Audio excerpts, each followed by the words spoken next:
अस्सलाम वालेकुम। हम बच्चों की नीड्स पे बात करते हैं और बच्चे के बिहेवियर के बारे में।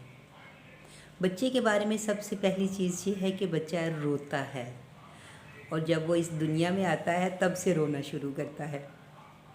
रोना दरअसल उसका कम्युनिकेशन का एक तरीका है। वो अपनी बात को कन्वे करता है।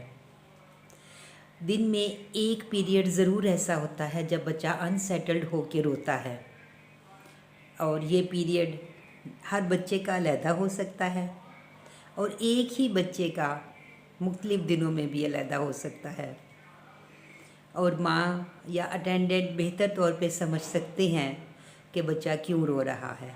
आज हम यही डिस्कस करेंगे। तो बच्चा जब रोता है सबसे पहली वजह उसकी भूख हो सकती है, जिसको आम तौर पे हम सबसे पहली ज़रूरत भी समझते हैं।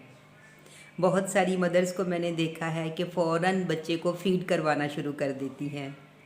बच्चे की फ़ीडिंग के लिए क्या चीज़ बेहतर है? ब्रेस्ट फीड बेहतर है या बॉटल फीड? ये हम अपनी पिछली वीडियो में डिस्कस कर चुके हैं और ये भी डिस्कस कर चुके हैं कि अगर ब्रेस्ट फीड है तो उसके क्या फ़ायदे हैं और अगर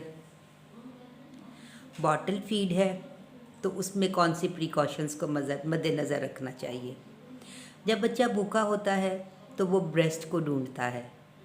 ना सिर्फ ये कि वो दूध पीना चाहता है बल्कि सकिंग की जो मोशन है वो भी उसके लिए सूदिंग होता है। तो ये बेस्ट टाइम है जब आप अपने बच्चे को फीड करवा सकती हैं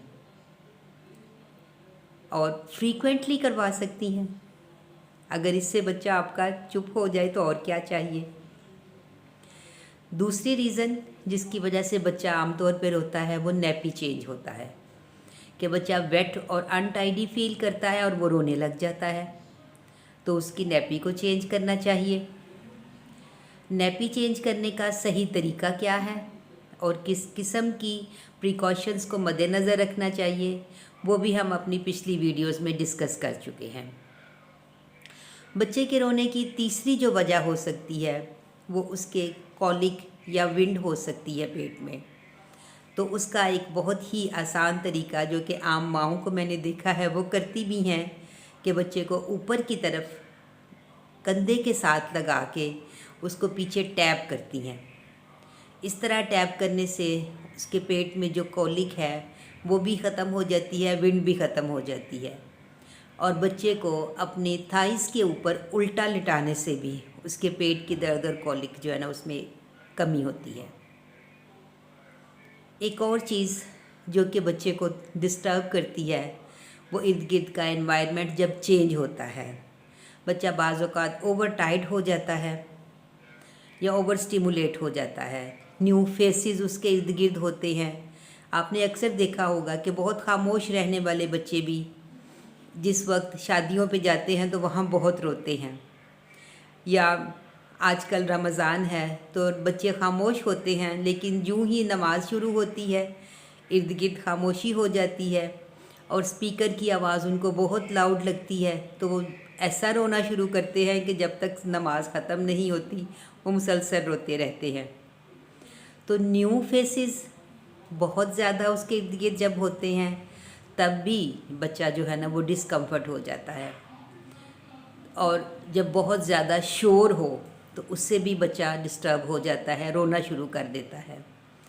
तो इन दोनों सूरतों में बच्चे को अपने क्लोज़ करने की ज़रूरत महसूस होती है और उसको किसी ऐसी जगह पे ले जाने की ज़रूरत होती है जहाँ लाइट्स कम हों और आवाज़ निस्बतन कम हो। यही इसका हल है।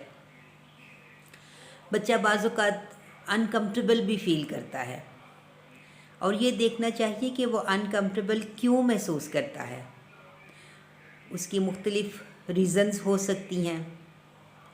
एक रीज़न तो ये भी हो सकती है कि वो अपनी माँ के साथ करीब होना चाहता है या अटेंडेंट के करीब होना चाहता है, उसकी आवाज़ सुनना चाहता है और उसको वो साथ लगाए उसकी हार्ट बीट को फ़ील करना चाहता है।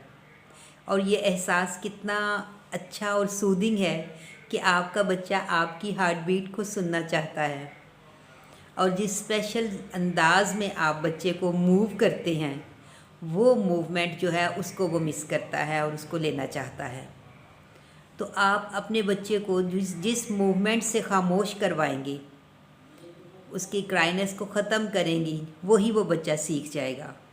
क्योंकि आपका काम रहना बहुत इम्पॉर्टेंट है।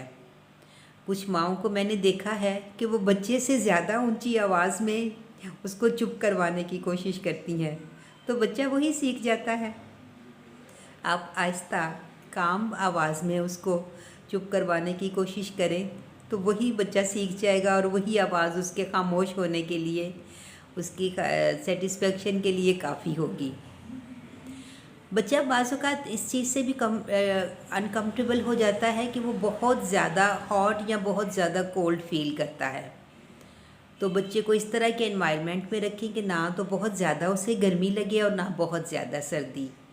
बच्चे के हाथ और पाँव अगर ठंडे हैं हाथ लगाने पे तो इट्स क्वाइट नॉर्मल, इस पे आप परेशान ना हों। अलबत्ता उसके टमी को चेक करके देखें कि वो भी वार्म होना चाहिए मुनासिब। वो अगर बहुत ठंडा है तो फिर आपको उसको डिफरेंट लेयर्स में कपड़े पहनाने चाहिए। अदरवाइज़ बहुत ज़्यादा लेयर्स में कपड़े पहनाने की ज़रूरत नहीं होती। ये भी चेक करें कि बच्चे ने जो कपड़े पहने हुए हैं कहीं उनमें टैग तो नहीं उसकी स्किन के साथ लग रहा है जिससे वो डिस्कम्फर्ट हो रहा है। कहीं उसको नेपी रैश तो नहीं है, उसके हाथों में या पाँव में कहीं कोई बाल तो नहीं अटके हुए जो उसको डिस्कम्फर्ट कर रहे हैं। तो आज हमने मुख्तलिफ़ वजूहात को देखा कि बच्चे की रोने की क्या वजूहात हैं। अगली वीडियो में हम देखेंगे कि अगर आपका बच्चा रोए तो आप क्या क्या स्टेप्स ले सकते हैं। खुश रहें अपने बच्चों के साथ हमेशा और उनके रोने को कम करते रहें। अल्लाह हाफ़िज़।